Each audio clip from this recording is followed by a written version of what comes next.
ถ้าเราจะร่วมกับบูชาสุขภาพคนละเป็นของแม่แต่ว่าสอนนะครับอันนี้วันนี้ยังไม่เขียนจะวนเขียนเลิกนะเดียวแล้วก็นี่อันนี้เขียนเสร็จแล้วโฮมเลย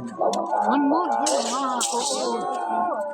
เราจะเปิดเขียนว่าถึงการรอลูกครูบาเขียนว่ายังดอยยังดอยเขียนชื่อเฮาแค่มันบ่ฮอดนะเขียนชื่อวันเดือนปีเกิดอ่ะมหอนมหอน ใส่ประตู เอาเป็นอย่างเอาไหว้สาเอาเลยก็ได้อธิษฐานขอร่วมสร้างรอรูปเหมือนครูบาโดยครูบาเจ้าจะแยกวงศาในครั้งนี้ก็ได้ละชื่อเฮาบอกชื่อบอกนามเนี่ย เขียนดวงแล้ว เนี่ยประเภทเขียน เขียนชื่อเสียมันก็เสียอะไร นี่เขียนอะไรนะ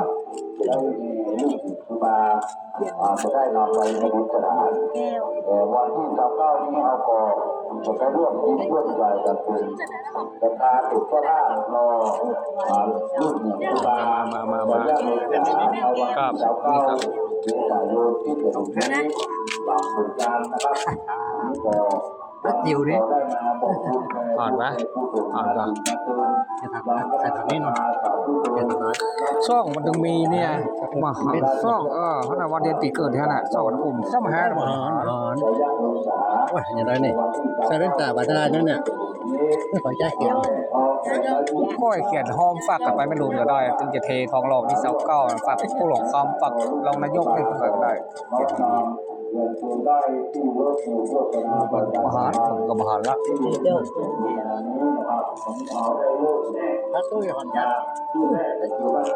ว่าใต้ก่อนนะครับและลำดับต่อไปก่อนไว้กับแม่การไปฟังผู้สื่อข่าวดูก็ของมันล่องหาใต้ใต้นะครับ มันจะละบอก หลังจากนั้นที่เขาคุย